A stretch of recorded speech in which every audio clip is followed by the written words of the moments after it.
saw a video. It was 2 minutes of Josh Shapiro talking to reporters, and I thought, man, Kamala Harris should have picked this guy. And the only reason that I've heard is there was a scandal in his past or something that you know might have been an issue. But from hearing him speak, I was like, oh wow, this is like the antithesis, not the antithesis. This is the counterpart, the Democratic version of JD Vance. He was solid, no ums. He wasn't aloof. He was very on topic. Do you think that Josh Shapiro should have been given the nod for VP? No.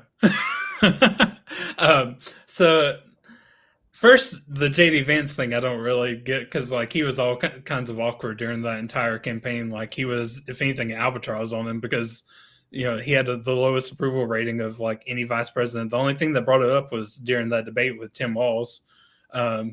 He actually performed like a human being. You don't think that JD Vance in front of reporters is a force to be reckoned with? No, like I don't mean to laugh at you. I'm not laughing at you. I'm laughing at just the idea of that.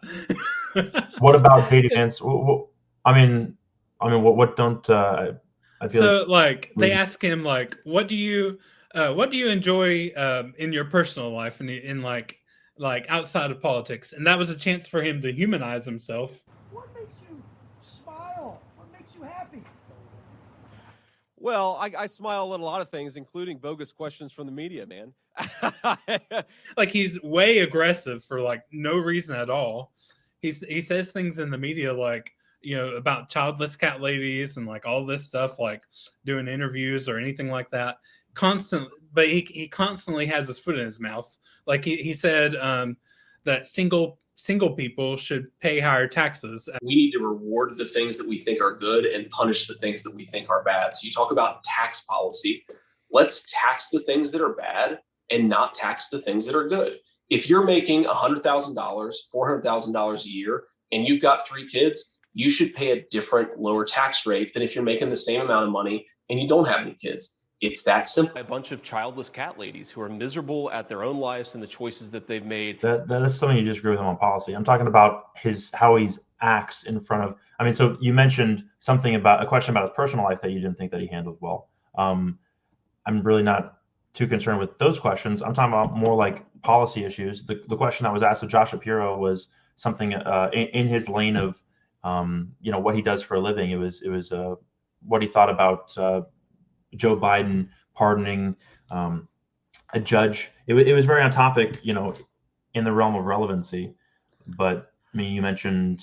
But I mean, well, I'm getting at both of them really. Though he has asked a question about his personal life, he couldn't answer it. Like he had to become aggressive and talk and bring it back to politics.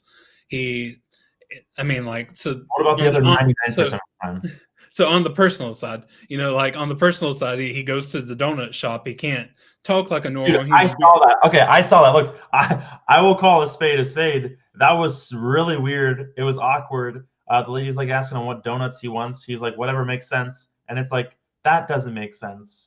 Whatever makes sense. That's the majority of the interactions I've seen. Like he's just awkward. I mean, if we watch an interview, we pulled up any random interview with him right now, the reporter's going to ask him a question and he's going to come at it from 2 or 3 different angles. And he's going to start with, he always says, first off, right? He does have a playbook, and he's very experienced in handling questions from the media, but he handles those questions very, very solidly. You can point to times where he's, maybe gone off the rails and said something on policy that you didn't like, or about his personal life, or he's been, a little bit awkward.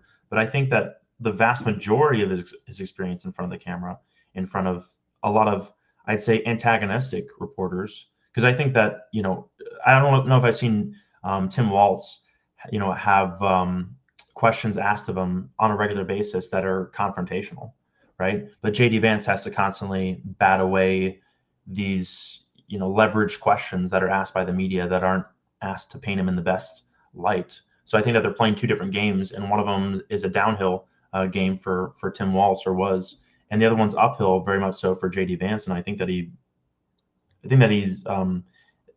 as a matter of like consensus, has done a good job with at least maintaining enthusiasm and a semblance of grace in front of media that's somewhat opposed to him.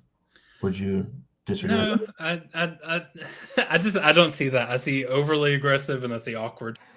I had a Diet Mountain Dew yesterday and one today. I'm sure they're going to call that racist too, but